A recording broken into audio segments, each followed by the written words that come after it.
खामानिया सोलिगासिनो जोङो जेसेबां हायो थाब फोजोबनो थाखाय नाजादों बे साननैयाव एसे खामानि मावनाया एसे खम जादों जों क्रिसमासखौ नोजोर होनानै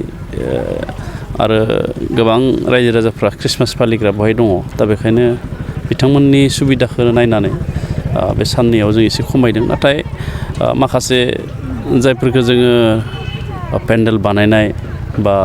बायदिसिना डेक'रेसन बेफोरनि खामानिया सोलिबाय थादों आरो दिनै जाबाय 26 डिसेम्बर जोङो जानुवारिनि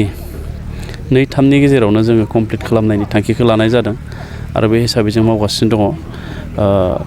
रायजो राजाफ्राबो गामिनिफ्राय जों हांख्रायनाय बायदि बिथांमोनाबो फैनानै मावफैदों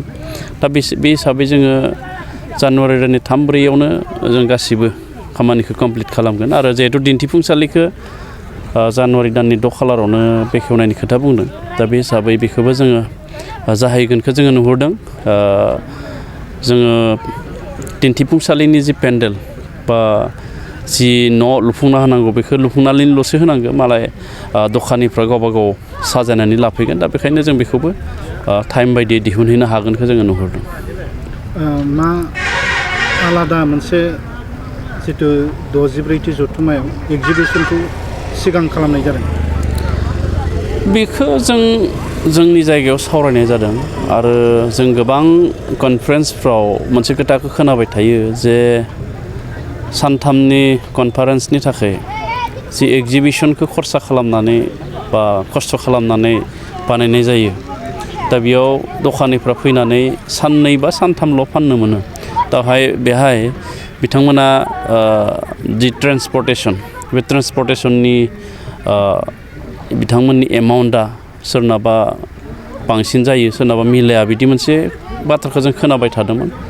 आरो ओनसोलनिबो गोबां मानसिफोर दङ जायफ्रा फिसा फिसा फालांगि खालामो बिथांमोनखौबो खाबु जों होनो नागिरदों आरो बेखायनो जोङो बेखौ मोनसे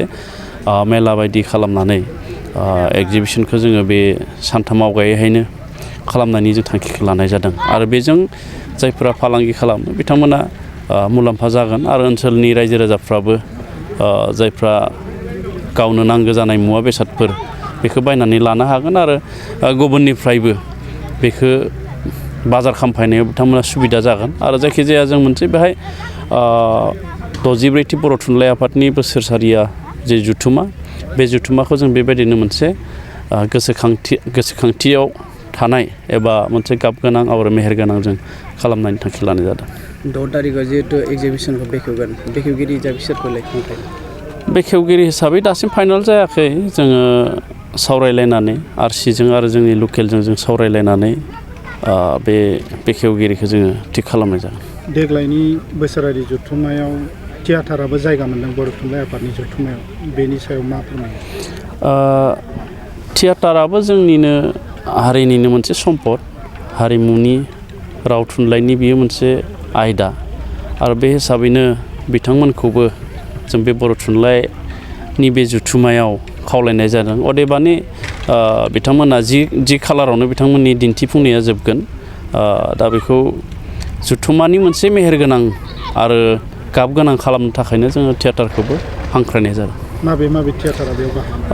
आइराखि आरो सोरां मन्जु बे मोननै थियाटारा बेवहाय बाहागो लागोन